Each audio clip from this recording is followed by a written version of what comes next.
I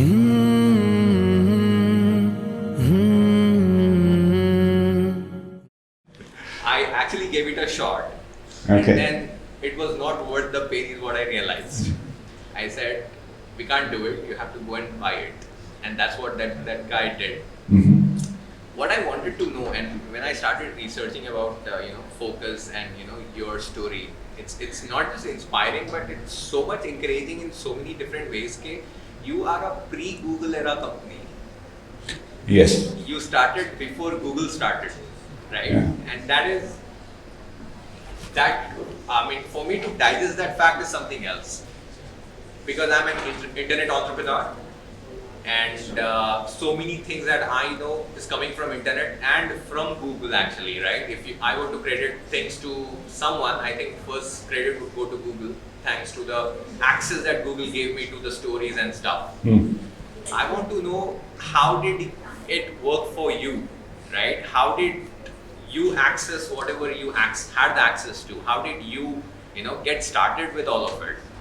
Why this? You mean to ask me how we could do business without Google around? Not really, not dependent on Google, but then, you might have had a lot of questions, right? Yeah. How did the whole idea start, right? Idea of doing it, or, the idea of this can be a big thing. Okay.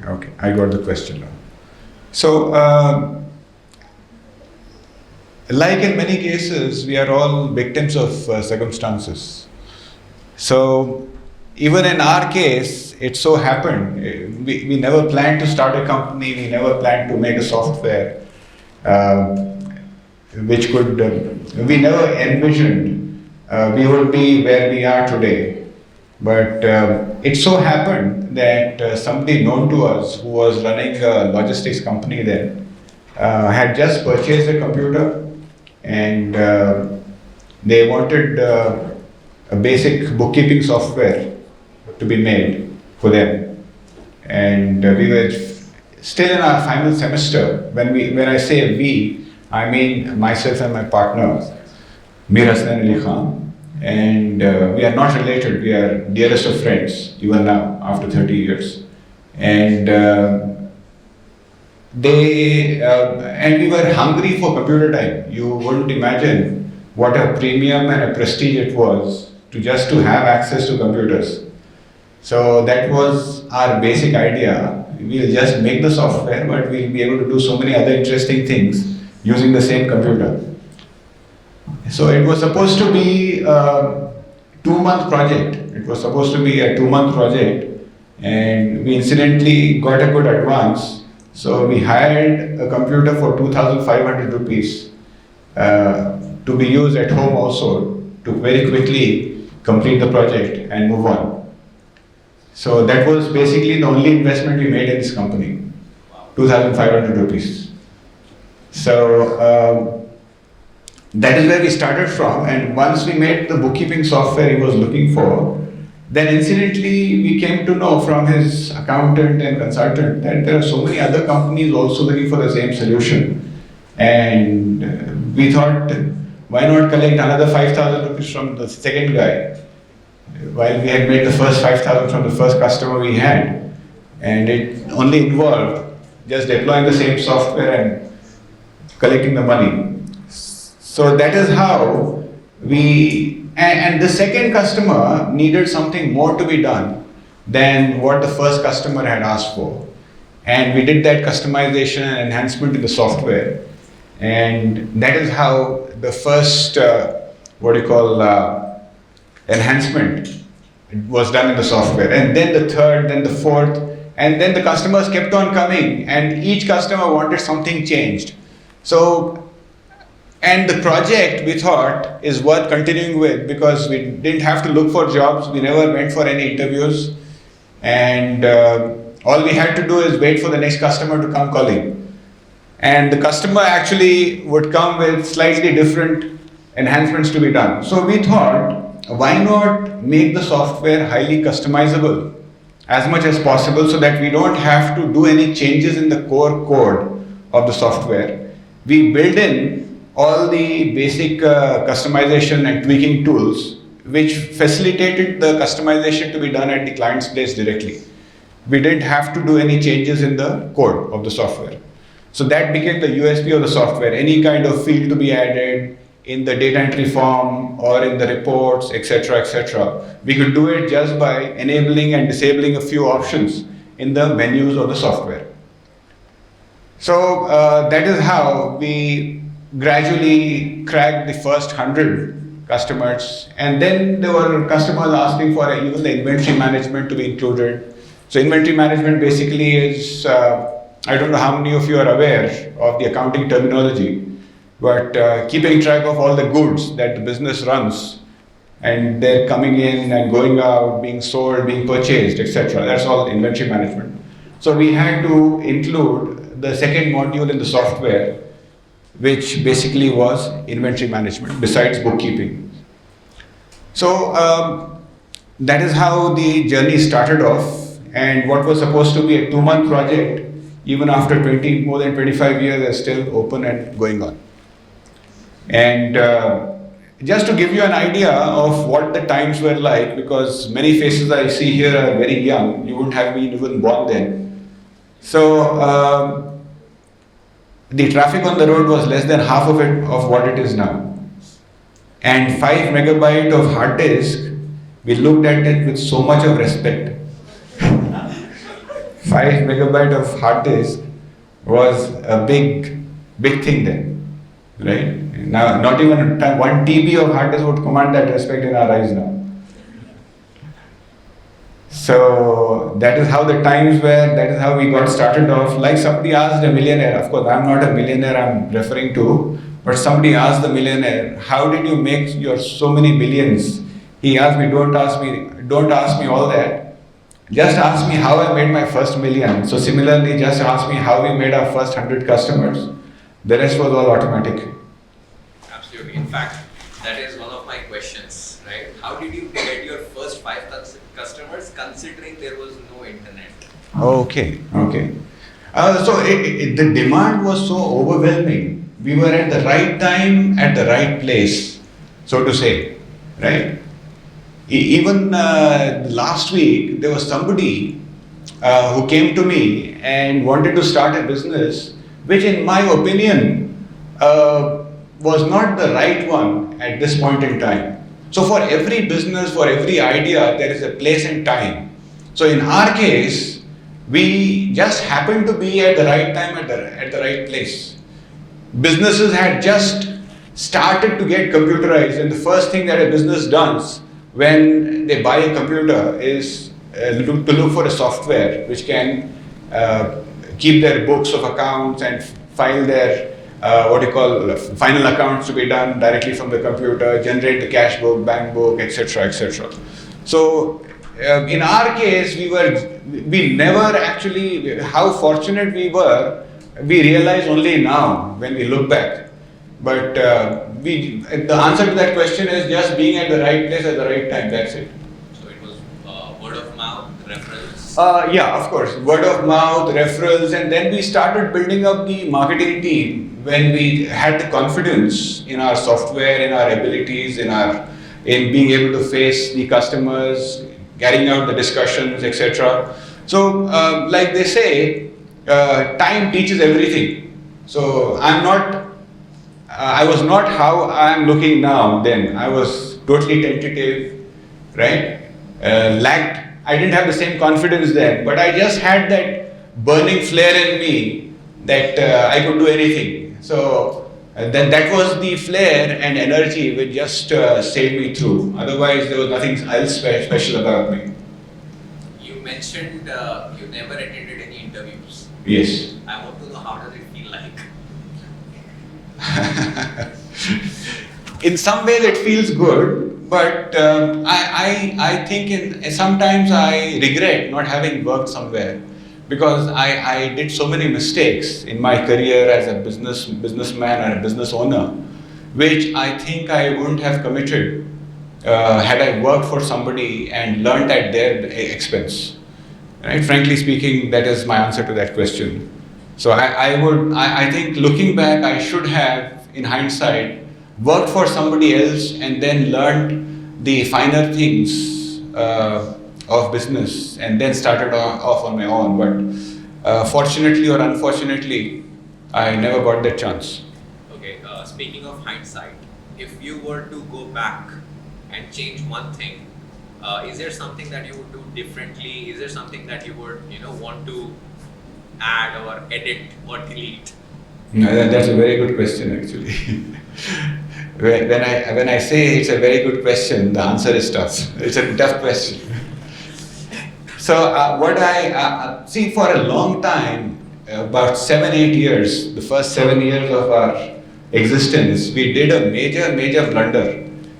We were so passionate and confident in our own skills, that is myself and my partner, we did the blunder of creating our own database without depending on any proven database which existed then, like MS SQL, etc. Right? We could have actually just opted for MS SQL and we would have been elsewhere by now.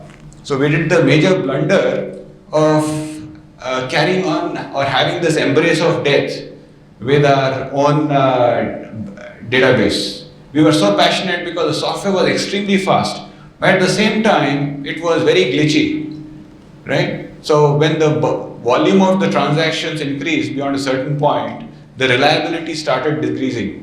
So we were continuously tinkering with the database without realizing that we could have just moved on to some outside database which we thought was inferior, made the software work slow. Because our USP, we thought, was the lightning speed of the software. And we used to completely baffle our prospects. When we showed the software to them, they were completely dazzled. Just by looking at the speed at which the reports were bursting out from the software. And also the staff was very cooperative looking back, and the kind of peer group we had at the college was really nice. So I think we got a lot of inspiration from others in our class and in our entire batch while we were at the college. And looking back, I think one very important thing to realize is that we need to cultivate our own peer group. We ultimately get defined by what kind of peer group we have around us. It's not the relatives, it's not the friends who actually make a difference ultimately. The peer group is something who is in your control or which is in your control. So you can cultivate the peer group and have the right kind of people around you who can inspire you and whom you can inspire. It's going to be, it's kind of synergistic and reciprocal arrangement that you can have with them and make things happen, which otherwise would be very difficult or impossible. So a lot of energy and inspiration gets drawn from the peer group that you have around you. And that's not the case with relatives and friends, because they are more kind of informal contacts. So the college did play a very important role, and it was quite inspiring because MJ then, in those days, was one of the top colleges. Even now it is, I guess. So the environment was just right, the academic and the extracurricular life balance was, I think, quite well adjusted. And so we had a great time in the college. We spent some good time learning. I think you also had very less distractions. Yes, very less distractions. No Facebook, no Instagram. No Facebook, no mobile, no WhatsApp. So very few people to disturb. Absolutely. Yeah, that is true. So which means if you guys make it happen, then you're doing it good. Despite all the distractions. Yeah, distractions were a lot less at that point in time. Yeah. So I think even now, if somebody wants to succeed, he or she has to learn to disconnect. Okay, disconnect from so many things which otherwise might be clouding your mind. So disconnection from a lot of things, disassociation, especially when you are ideating and when you are thinking on something very critical, you have to learn to close yourself so that you and the problem are only alone in the room. So either you survive or the problem survives at the end of it. Awesome. Right. Awesome. So how supportive was your family when they realized, you're not going for, let's say, job, which was, I think, probably the most common thing or the most obvious thing for people after they graduated, right? Was this the common case to people starting up, or, how was it? My family was very supportive in the sense that I had lost my father in my second year of engineering. So one thing was decided, I was going nowhere else outside the country. So I was very planted in my city, that is Hyderabad. So I was fighting with my back to the wall, but at the same time, having tasted success in business in the last semester of my education, I decided to continue full throttle on the path I had chosen and opted for. So my family, I guess, was very supportive. Absolutely. My family comprised of myself, my mother and sister at that point in time. So there was not much that they asked for or needed. Right. Yeah, this is not working somehow. So more important than deciding or making that choice is asking yourself how confident you are with what you have learned or what you are planning to learn, and how relevant that is going to be for being able to do well in your life and make a difference to the lives of others. So I think that is a more basic question that you have to be answering. Because today's economy is all about knowledge. It's all about learning, right? So you can't just rush through things with sheer brute force. It's all about understanding and asking the right questions, I guess. You have to be asking the right questions to your lecturers, to your teachers, to your colleagues, and to yourself, most important, right? So I think asking, and the other very important trait that you all have to have is to be able to listen. You have to be listening very mindfully. People miss out the details in any discussion and then end up losing whatever good was to come out of it. So I think we all have to become better listeners, right? So because we come from a very noisy culture where people always talk more and listen less. Somehow we have to change that. Okay. So I will summarize it. You would suggest them to pick up a job so that they can learn on the job and then probably try something else later in their lives. Absolutely. But Absolutely. That's not what you did. Yeah, the time was different. See, the game now has become very fast, right? The name of the game is speed now, right? And almost everybody is getting the right coaching, advice before they start off. And most of the people here, at least, I'm sure, they would do the right thing by opting for a job, because there are so many practical things that one gets to learn on the job. So I strongly advise to all of you to go for a job, because when I had to make that choice, first of all, that choice, nobody was advising me. It was just like me deciding to get onto a journey and do whatever I wanted. But had anybody like me or somebody who was wise were to advise me, he would have told me not to do what I was planning to do.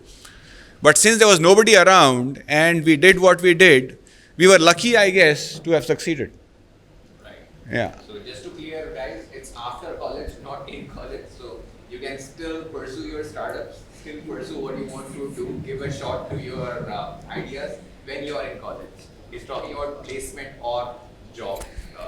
The startup thing. Yes, absolutely. You have to explore things and understand things as an employee. Sorry.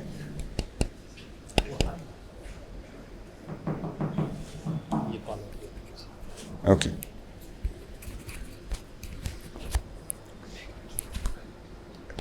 So, this is better. So, I think today's whole paradigm has completely changed from what it was during my time, right? So you would all be very well advised to go in for the best kind of coaching, best kind of advice, best kind of training needed before you take the plunge as an entrepreneur. So you have to hold on to the trigger. Don't pull the trigger too fast, because it's like a silver bullet. So if you fire that silver bullet, maybe you will not get the chance again in your life. So hold on to it. Make sure that you have got the right chance, and only then pull the trigger. Okay. One entrepreneurial quality of yours, or let's say your quality, your personality type, or what is that one quality that you think you could have not done it without it, and one thing that you're missing? So you want to hear two qualities from me. One which helped me and the other which didn't. Another that did not exist. I wish I had that in me. Okay. So one thing I have is my patience and perseverance. I don't lose my temper too fast. So I try to be like that at least. I don't know what others think about me, but I don't lose my temper, because if I lose my temper, then maybe I cannot undo the damage which would have been done. So in dealing with my employees, with my customers, I try not to lose my temper. I to identify a problem statement, you have to feel for it. It has to be relevant in the times. Exactly. You can't just start because somebody started. It's a huge blunder if you are going to do a copycat decision making. It doesn't work. And typically Indians have this herd mentality. If this idea has worked for somebody else, it's going to work for me. And then you take the plunge, and then you don't realize that there was actually no depth in the water there, and you go head on into it, right? So I think that's a big basic blunder people do. You have to have that knack of understanding what are the problems that need to be solved first. And there are so many problems around us, so many problems. One thing that people don't do is attacking the government for their complete lethargy, right? We have to expose the government. Nobody knows who is who in the government. There is no yardstick to measure the efficiency of the departments and the officials, right? So that is the reason why they are having a gala time out there. That's the reason why there is complete breakdown of civic sense in the society. So if you have the flair in you, if you have the fire in your belly, then I think you have to leverage on technology and attack the existing departments and offices which are not working the way they should be working. So I think that's a huge opportunity for all of you, and with your youthfulness and energy, I think some of you might succeed. Just holding the people accountable and doing that very systematically and amicably, right? I think that is a balance one has to have. Absolutely. India's problems basically come from the official machinery not performing. When there can be huge multinational consultancy services like say Anderson and whatnot, right?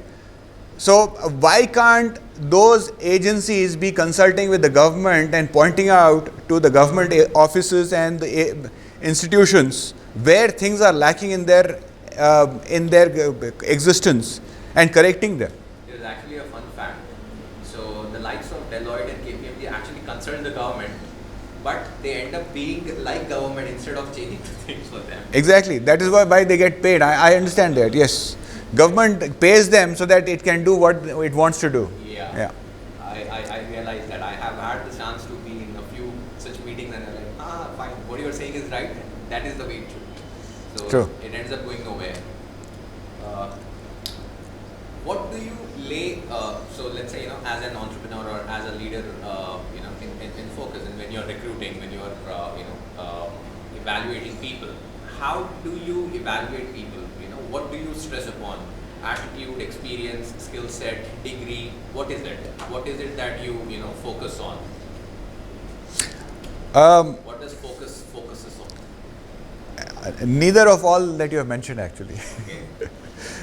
As attitude, actually. Attitude would be my answer to that. So after having taken so many interviews, I now have the knack of understanding how the person is just when he opens the door and comes and sits in front of me. The way he opens the door, he or she opens the door, I know what the person is, and I'm most of the time correct. So what I focus on is the person being very clear in his mind. If I ask a few questions, how the person answers those questions is what I look for. Clarity of mind and thought, basically. If somebody is clear in mind, I think the person has a good reception, mental reception, and I also look at the presentability, and of course, spoken skills, etc. But first thing I look for is how the person is able to understand the questions I am posing and how the person is responding. And then, of course, it boils down to the attitude, right? Attitude is the basic thing. Yes, absolutely. Awesome. And what is your leadership style like? Are you a Totally hands-on. I totally hands-on in the sense I lead from the hands off? no. I believe in leading from the front, and at the same time, I believe in delegating authority. I have very less regard for experience, because experience also spoils people. So I look for people who have the ability and fair in them to take up responsibilities, and I share my vision right up to the front line, Salesforce and the implementation team, etc., so that they are very clear about what the company wants to achieve with all the efforts that various people are putting in. There should be clarity of thought which drills down into the company. Does that mean, okay, not does that mean, I'll take that back. Are you a micromanager? Do you micromanage? Are you too specifics about specifics? I manage by, I have a very random approach towards management.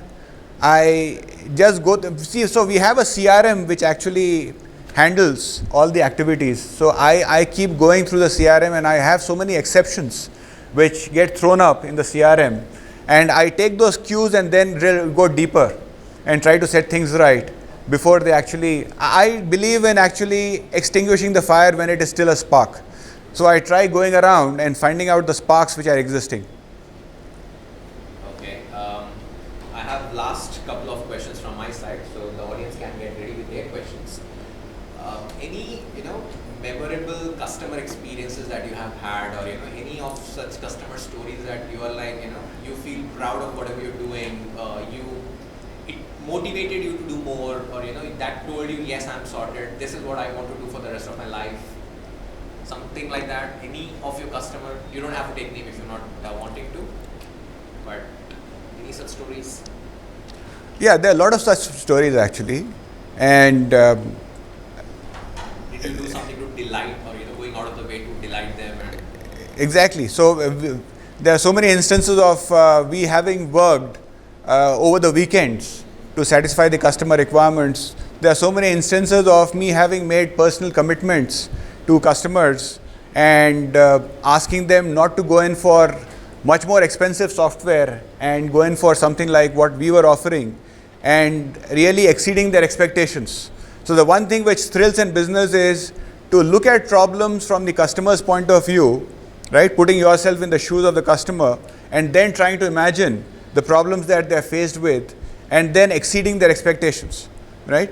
So we have customers who we advise not for going for, say, SAP or Oracle Financials or Microsoft Dynamics, and we educated the customers, and then we we came true to our promise to them. So we pleasantly surprised them by exceeding their expectations and standing true to our promise that we made to them. So I think that is all really makes the whole affair worth the while. That you think they're doing a great job, and I would love to be a part of that team, be a part of their story, anything something that inspires you, that you look up to. I actually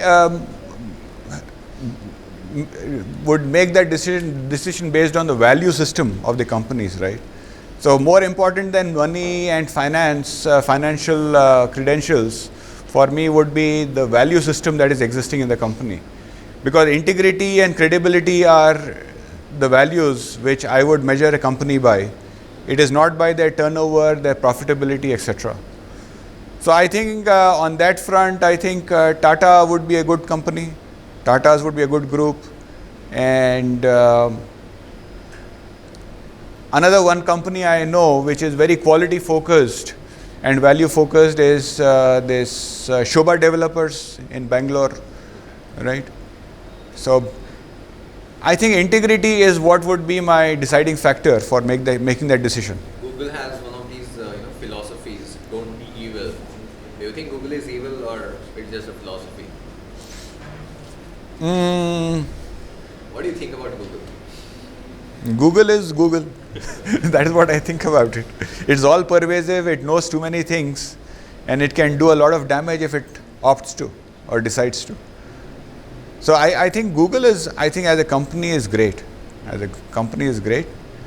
But I have nothing negative to say about Google as such. So would you want to lead Google? Why not? Why not? Salesforce? I don't know enough about Salesforce to be able to say so. Wouldn't they be your competitors, indirectly or indirectly? They are our competitors. They are in a very small way, but we are too small to consider ourselves as competitors for them, because CRM for us is a very nascent kind of business right now.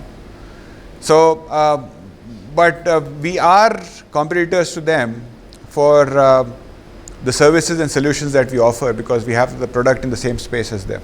Right. I were to compare with how the scenario is now compared to how it was then. It is like a tennis. If suppose you take the game of tennis, somebody who did well and played well in 1990s, okay, the chances that he would not have succeeded the way he did in 1990s in 2020, because the whole paradigm has changed now. Everything has changed. There are coaches, specialist coaches, who are there to help the athletes in all aspects of their game. That was not the case then. There is psychological coaches also who are available. So it is, I think, become a very, very specialized, success has become a very, very specialized kind of affair now. And you have to come out of your comfort zone. Anybody who decides to stay in his or her comfort zone, right, is not likely to succeed. People who actually learn and revel in coming out of their comfort zones only succeed. So do not confine yourself to your comfort zones. Break that notion in your mind. I'm going to do something which is going to force me to come out of my comfort zone, and I have the ability and confidence to handle whatever consequences follow, right? Such people actually succeed. And that is more true now than it was previously. Do you advise MBA in short? Actually, I would advise people to do MBA after they have done some practical work, because that is when that knowledge becomes more relevant and concretized. So somebody who has just done graduation and then immediately goes and does MBA without knowing what the whole idea and concept of business is all about, I think he would not do it as seriously and as responsibly as otherwise he would. So I would urge all of you to experience employment before you actually go on to do MBA. It should not be just a continuation of your education after graduation and going and doing MBA. So maybe a couple of years of gap would make MBA more meaningful. Yeah, I hope that answers your question. Yeah. So you mentioned about getting your fundamental grounding right. Everybody should get experience right after they're done with the college. If you had a chance to go back, would you choose to work with a service-based company or a product-based company? That's one question. The second part of my question is, these days students are really obsessed with working in product-based companies. What do you have to say about it? Depends on what the service is or what the product is. So again, that decision is going to be very subjective, right? So But if anybody were to just start right after their college, what should they opt for? service or product, right? Yeah. Neither actually. Their criteria for selecting should be based on the experience that the job is going to give them. Because product companies are very, very few in India, if you ask me. That which by product company I mean product companies which are products which are being developed in India, which are being architected in India, right? There are very few of them. So essentially, I would advise anybody who's graduating to join a big conglomerate and understand as much as possible about the business overall, and then he can decide what exactly is of interest to him or what he wants to specialize in, right? So the experience, I think, is what one must target, because I think the whole idea and concept of people dropping out from college or starting off on their own immediately after college, I think that is now, the time is over for that. It is not easy at all, unless and until there is some extraordinary brilliance in the person, that he needs no kind of experience and no kind of additional inputs before he decides to do something on his own. There are exceptions, but in general, I strongly advise people to go in for employment to start with. Right, thank you. I was actually going to your website last night and saw there like what type of business do you run. So I also saw that real estate and construction was there. Being a civil engineer, I exactly want to know like how do you serve the construction and real estate industry? Your company serves the real estate and construction. Yeah, so we actually have a solution for the real estate business as such, and we develop solutions based on the experts who are on panel with us. So when we have a solution for real estate and construction, it doesn't mean that the software developers we have, they are experts in civil engineering, etc., etc. So we take our inputs from the panel of experts, right, and incorporate the best practices which are in existence, and then we come out with a product.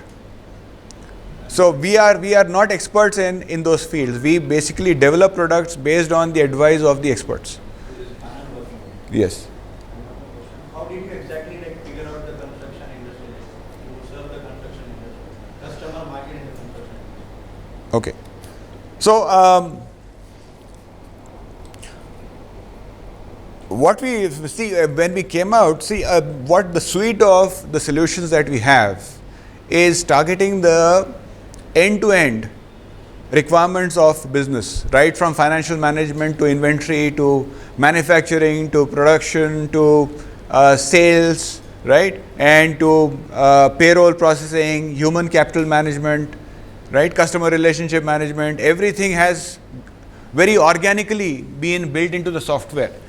So when we come across a requirement that an existing customer has, right, failing to meet which the customer is going to be lost, and the customer is assuring us of cooperation and collaboration for providing that enhancement to him, that is when we usually opt to incorporate the changes which are specific to the industry of the customer, right? So suppose for a construction company, we have supplied 10 years ago the software which takes care of say financial management and say payroll management, etc., etc. But now the company has scaled up or increased in size, and they also want our solution or the solution they are using to include the management of their construction sites, etc. So that is when we have an API kind of integration possible in the software. So we try to address the requirement through API integration. That is point number one. But if we get the idea or the confidence that there is a huge market which we can target with this enhancement done in the software, right, we decide to incorporate that into the main code of the software itself. Otherwise, it's going to be through API integration. And of course, we charge the customer for whatever enhancements that we do in the software. So I hope that answers the question. Thank you. Good afternoon, sir. My question is on team building. How differently you would have built team than what all the experience you have right now? How differently you would have built team? Like you have experience, what experience you have now, and what you have built teams earlier. Then, like what things you would add with this experience, in building teams. How do you build teams, and would you have done anything different? Differently. Okay. Okay. So team building is again a very important aspect of business, right? So the spirit which exists in teams should be like one for all and all for one. Ideally speaking, that should be the spirit in existence. But unfortunately, previously we had a lot of intra team competitions. Like within the team, there used to be a lot of competition, and thereby the overall productivity of the team was suffering. So instead of, we overcame this challenge by setting overall team targets rather than individual targets in the teams, right? So there, if suppose we have 4 teams, so what we did is we gave all the 4 teams a common target to achieve. So just to see if that is going to bring out more positivity in their approach to their jobs. So that alhamdulillah actually worked. So when the team, the competition which existed, negative competition which existed within the teams, they all started working towards that common target jointly and collectively and collaboratively, right? They were more successful in achieving the targets. So at some level, there should be collaboration. At no time should the competition become unhealthy, because that can be a root cause of damage to the overall organization itself. As a team leader or as a team head, like what are the important things that you would look to choose your teammates? There should be some kind of shared chemistry, I guess, right? There should be some kind of connectivity in the team, right? So only that compatibility is very important for the team to be able to succeed overall, right? So like if you suppose take the case of, or example of a cricket team, a person who might be individually brilliant but is not a team player, he can actually become the weakness of the team. He ends up doing more damage to the team. Similarly in football, and that same analogy is true for business. There has to be compatibility between all the teammates. So that compatibility is very important. So if you were to compare all the industries, I'm from construction. So construction would be the most productive industry. Much of that is due to a paradigm of our way, the only way, and unwillingness of people to change because they resist change basically. So how does one go about changing this paradigm? Because we are working on one such technology which it is a collaborative delivery process. It's called building information modeling. So L&T is one such company that is slowly diffusing that technology into the process. So on a larger scale, how do we go about bringing about this paradigm shift in the industry? I mean, it could be in various other industries as well. I'm trying to actually think or visualize like how that might be relevant for IT industry, like bringing in new technology. In IT industry, again, a new technology. And this technology is pretty much based on IT itself. When we're talking about API and all those things, buildings are being, the process is being moved into automation and Python scripts are being used to automate the examples. So we are also working on virtual reality and augmented reality for collaborative project designs and delivery, because people sitting in the US without having to travel all the way to India are being able to experience what it is like on the projects. So pretty much IT is being involved in this thing. Because end of the day, the life cycle of the building, Internet of Things is a platform that the projects are being worked on. Yeah, I think so. What is the challenge you are facing in doing what you're trying to do? Bringing about the paradigm shift in construction, all the major builders in Hyderabad itself, I've met a lot of them, and our way is the only way. It is one such paradigm that we are finding extremely hard to predict it. So my question to you is that how do we go about figuring this out? So, if suppose some technology, in your opinion, has worked very well abroad, outside India, right? It need not work in India because the dynamics in India are different, especially in civil industry, right? Civil construction industry. The labor here is cheap, whereas labor is very expensive abroad. So, and people's mindsets are very difficult to break in India, in the construction industry particularly. Because something is going on and it is working, then people don't want to touch that because they are taking the risk of going into a new direction on their own. So I guess you should be targeting the large builders, not the small time builders, who really can understand the return on investment, right? Return on investment in introduction of this technology. Incidentally, speaking of return on investment, we also emphasize a lot when we are discussing any business proposal or pitching to any customer. And the customers also look for the return on investment. Like if suppose somebody is investing about 10 lakhs of rupees in our software, if we can convince them that this 10 lakhs of rupees is going to be returned to them and they are going to be in profits after a certain point in time, right? That is when their mind gets engaged and connected with us. So similarly, in any business, we need to have this clarity about how the return on investment is going to be made for any business owner, right? So in your question also, you are saying about a new technology. I think you should be targeting the large companies first, and you should really go and meet the decision makers and prove to them that there is light at the end of the tunnel, right? Yes, please. I have a long list, but I'll do two at a time and the other can get a chance. So I wanted to first find out if there was ever a time where you had the fear of what if this doesn't work out, what if this is not the right decision. Generally the fears that usually people have when they're starting a business. Did you have any of those, or maybe your co-founder also had any of those during the course of the business? Fortunately, no. Fortunately, Your story seems like everything was just like there. Hunky-dory. Like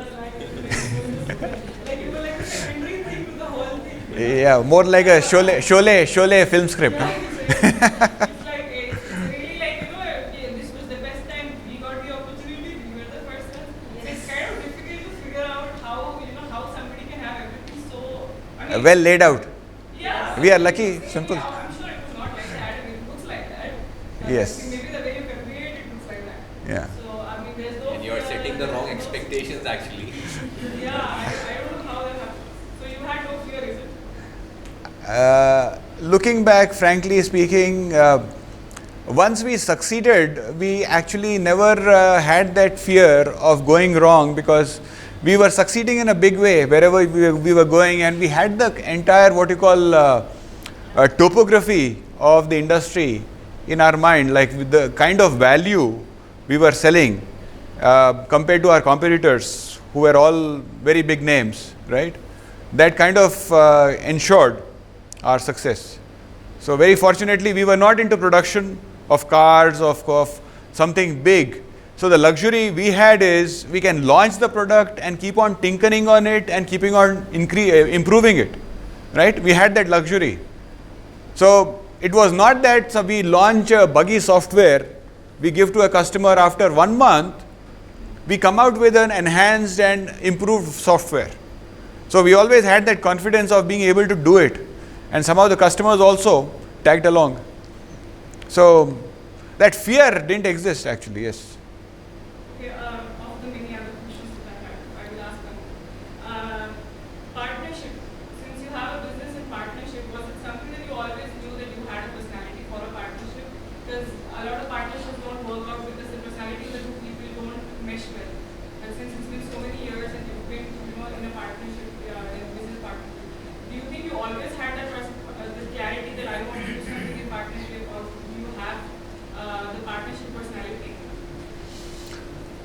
Partnership personality, yeah, so we actually got along very well. So we knew each other for a long time, right from the first year of engineering.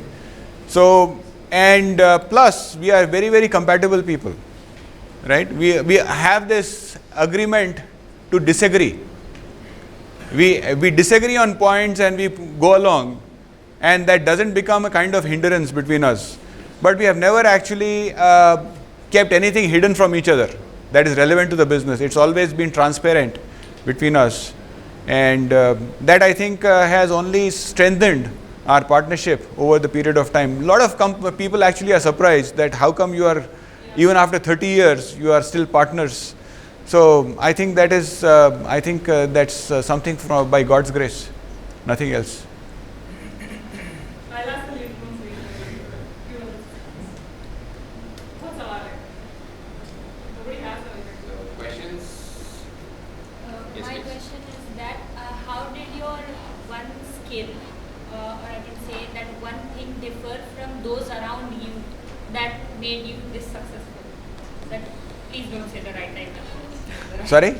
So one quality, right? Yeah, One quality. or one thing, or the many things that differentiated you from those around you. Like back in your college days, how did it differentiate you from your classmates that made you successful? Oh, very good question. Very good question. So I think that one quality would be perseverance. I'm extremely ziddi. I don't give up. We actually both have that quality, common quality of perseverance. We don't give up. So now my coming up with like the next question that I have for you is that what if your story was different? Now there is a lot of luck factor in your story, but I would want to ask what if you faced failures in the start? You would obviously be successful after all this time, but what if you faced failures in the start? How would you have dealt with those? You might have faced those later. But Of course, we dealt, but they were not body blows. Very fortunately, because we had so little with us that anything was bonus, right? So the first check we got was of the second check was about 2,500 rupees. Only we had that was only money left with us then, but we were very happy. So I think that sense of humor and that well-being, right, and low expectations actually helped us succeed. Anything was bonus for us, so we started off from there. Low expectations means, so how ambitious were you guys? Our overheads were very low, right? Yeah, of course, SaaS business and software. Exactly. Our overheads were very low, so we never had to take any loan from anybody, and we never owed any money to anybody, right? So that stress was completely missing. So all beautiful things in your story. I told you, no, it's like a Sholay script. So I have not watched Sholay, so I can't relate. Oh, with you that. didn't? Okay. No, but I think if we made a movie out of your story, it will be very boring. yeah, because there won't be like that climax or that scene that They won't be that- fighting. There won't Yes. be losses. There won't be tension. There won't be stress. You should see Sholay then. There is a Gabbar Singh in Sholay, if you remember. Or is nobody told you about Gabbar Singh, yeah? What is your We have several Gabbar Singhs. Okay. So were you guys ambitious? Were you guys Extremely. After a certain point in time, you're like, no, this is what we are aiming at. This is where we should be. This is how Absolutely. we should be, and this is non-negotiable. Absolutely, What was absolutely. That, mark. No, we had a junoon in us. That junoon is actually what... see, entrepreneurship is all about junoon, right? So I'm sure all of you have sat in a plane, right? yes. So when a plane is taking off, right, that is the moment of realization when the wheels actually leave the ground. Yeah. It is such an uplifting feeling, right? So that is the kind of feeling you should have in you in entrepreneurship. If the plane is not going to leave the ground and the runway is going to get over and the boundary wall is going to be existing in front, what would happen? Right? So you have to have that junoon in you for launching something and going places. Right? The whole enterprise has to go up rather than going into the boundary wall. So fortunately our plane was very small and the runway was very long and the boundary wall didn't exist. What next? Awesome. I mean, it's a dream run, Yeah. dream runaway, dream plane, but it is what it is. Awesome. One more, last one. Since you said us to, set low expectations, then how do you aim to go higher? So how do you be ambitious by setting low expectations? Yeah, but again, you see, we were actually trying to be a replacement for such large solutions which costed 100 times more than us. So I think the sweet spot for entrepreneurs to start off with is targeting solutions and products which are many, many times more expensive, and coming out with solutions which are cheap, easy to get started off with, right? In our time, there used to be Borland C. I don't know if you heard of Borland C. So Borland C used to be a flavor of C programming language, right? Which used to be about 20 times cheaper than Microsoft C compilers, right? And Borland did a phenomenal job. I think we did exactly the same in what we did in accounting and ERP, etc. Right? So I think you should constantly think about how you can target the big successful companies and coming out with alternatives to their offerings in terms of services and products at a fraction of their cost. Right? So I think that is where the point of the entrepreneurial mindset really takes off. That's when it catches fire and goes critical. Sir, as you mentioned that when you started up, everything went in your favor. If something didn't went in your favor and you felt lost, and would you have given up or would you have still tried more and would you have gone? Can't say. Can't say because Hypothetical question. it's a very hypothetical question, right? Because But, we never went bust. So we don't know what we would have done had we gone bust. so there was no game over. Yes. The game is still going He on. always had 3 lives and all the lifelines. All the lifelines ready. What would you suggest to others? Please, like, Sorry? What would you suggest to others if they felt like breakdown and if they didn't succeed in their first try? Would you suggest them to keep on trying or would you suggest them to quit? See, some people are actually very lucky. If I tell you something and it doesn't work, you are going to come and ask me, I tried what you did. I understood that when you asked them to take up a job and not start up. Exactly. So your chance of failure comes down drastically if you are aware of the whole layout and the topography of the market before going on your own, right? So that is the reason why I have advised you all to actually work for a year or two before deciding to go on your own.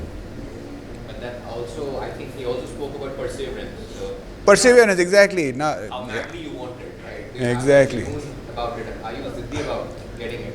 Is- If you don't have it, then you don't deserve to get it. yeah, just to inspire people, I tell things like, how would you, crave for oxygen if you are going to be held, right? If you are going to be held by your head inside the water for more than a minute, right? If you can actually crave for success with the same kind of intensity, then you are bound to succeed. It is all about craving, and people who wake up early have a much higher chance of succeeding. I don't know when you all guys wake up. If you are going to be in bed at 8 a.m., then you better start looking for a job. You have to wake up, you have to be dreaming and waking up at 5 a.m. at least. Yeah? So you have to be early to. Yeah, early risers. People, it's statistically also proven that people who wake up early, they are more likely to succeed in life. So many things go right for them. So maybe that is one quality, because I wake up very, very early always. Can I ask questions? Yeah, sure. Pleasure. 5 years, 10 years down the line? Maybe doing more of talking like this. Because as people age, their propensity of talking and giving ideas and providing consultancy goes up. I think he's asking about focus. Okay. Oh, focus. So, see, again, in our entire journey, there were so many threats, and if we went wrong with any of them, then we would have become irrelevant, right? Like the latest one is GST, right? So we had to incorporate GST comprehensively into the software, so which we have just now done. So till now, the equity of the company is very, very closely held. We have never taken any kind of funding, etc., etc. So maybe answering your question, at some point in time, we would actually like to take an equity and take a back seat and watch how things are going on.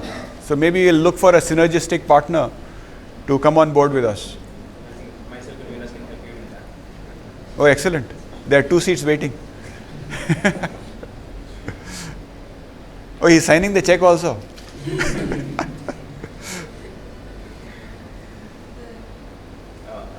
are a lot of accounting softwares which are existing. Tally is there, Pact is there, Microsoft Dynamic AX, SAP B1, Business One.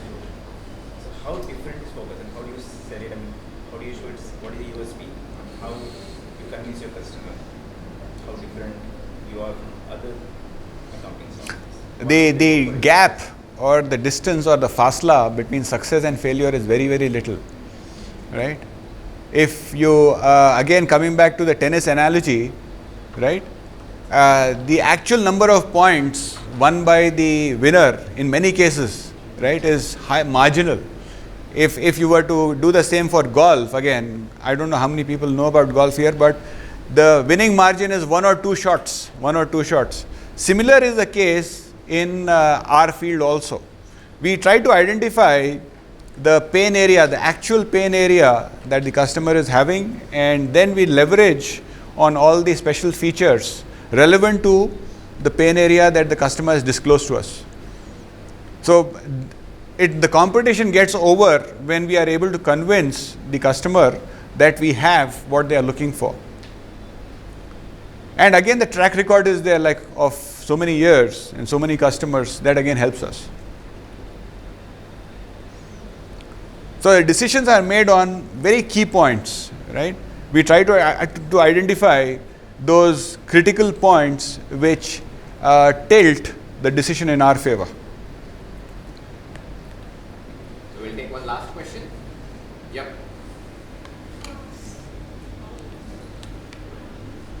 Sir, like you said, we are in the game of speed. Don't you think we are on the higher level than you were in starting up a company, rather than outing for a job? You are at a higher level than I was. Please elaborate. Resources available right now. Yes, absolutely. Right data. So, don't you think we are on the higher level than you were, rather than opting for a job first? No, but then again, the competition is very high. The chance of failure is very, very high now, at least as per my perception. Isn't that the same with respect to jobs? The competition is high there as well.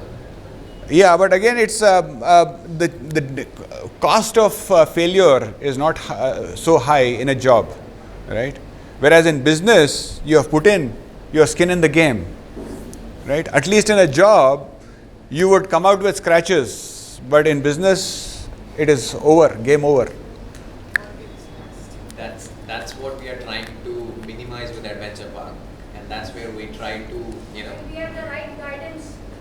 I think you are all very, very lucky to have something like Adventure Park. Somebody like Mehraj is available to you around the clock and sharing your passion. In our case, frankly speaking, there was nobody. Right? So, and all our inspiring talk used to happen in the cafes over cups of tea. That's it. Okay? So I think you are very lucky and the chances of your success are very high, provided you come out of your comfort zones and think through You have to think through the plan. You should not feel too elated or have moments of irrational exuberance too early. Right? I've got it. You should not have that feeling. You should really be, like I said previously, you have to hold on to your horses right up to the last moment and reserve your forces up to the last moment before you actually put them into the battlefield. Okay? You have to hold your breath and then think. If that moment arrives, then you pull the trigger. I think it's totally a game of chance beyond a certain point. You minimize the chance element as much as possible, and that I think Adventure Park takes care of is going to help you in doing so. But again, I think you have to keep on upgrading yourself, developing yourself, and equipping yourself as much as possible. Our existence, see, we are all time travelers, right? We are all time travelers. You are at 20, 25 years in this world, I am at 50, and I am only sharing my experiences from hindsight with you, telling you like what lies for you at the 25th milestone, 26th milestone, 30th milestone, what to do. But in hindsight, everything is perfect. It is 2020, right? Yes, nobody can be wrong in hindsight. Hindsight, everybody is correct. Similarly, business plans also, everything is perfect. No business plan will appear to go wrong in theory. Hindsight is 2020, but foresight is 2020. Year 2020. Year 2020, right? Unpredictable. Very unpredictable. Who could have anticipated COVID, right? Nobody. Did things change for you with COVID? Fortunately, no. Even Again, everything is normal. Mashallah, but even COVID did not become your Derail. person. No, it didn't derail us. Awesome. So far, at least. This is the kind of companies we want to build. Yeah. And this is the kind of fortune and luck we want to have. Yeah. So we need to be actually agile and versatile in our thinking. Like the day of the lockdown, we connected everybody from their residences to their computers at the office. And work is going on, and the productivity in fact has increased. So COVID also could not derail us. What are your leaving thoughts? What do you want to leave them with? My leaving thoughts would be that, see, today's times are all about collaboration. Nobody can just say that I have got it, I am going to succeed on my own. Can I interrupt you? Sorry. Yes. For cutting you. Also, if you can stress upon the fact, should they be chasing money at this stage, or should they be chasing experiences, or how do you look at it, and what technically would you be doing if you got a chance to go back to college and do things? That's a lot of questions, but money aspect, again, something I forgot to mention. I would recommend you all not to chase money. Money is like a butterfly. If you chase the butterfly, you will never be able to catch it.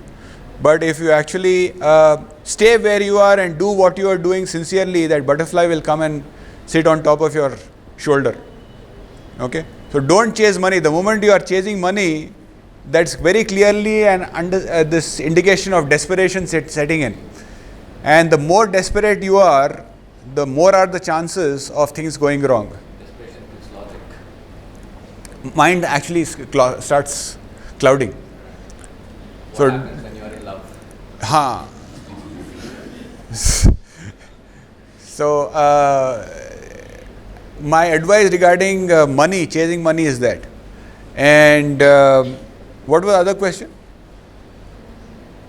Leaving thoughts. Leaving thoughts is, you should always try to focus on increasing the size of the pie rather than trying to increase your own share in the pie.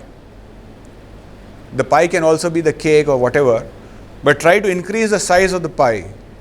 Do not try to take the pie, all of it yourself. Try to increase and add value, because so many good things are going to happen to you when you are going to do good to the world. do not expect the world to do good to you before you have done good to the world. Okay? Do more good, and everybody or the whole universe is going to conspire and do good to you. So I think that is my, what you call, most sublime thought that I can share with you. I can wish you all the best, and do good for others, and others will be good to you.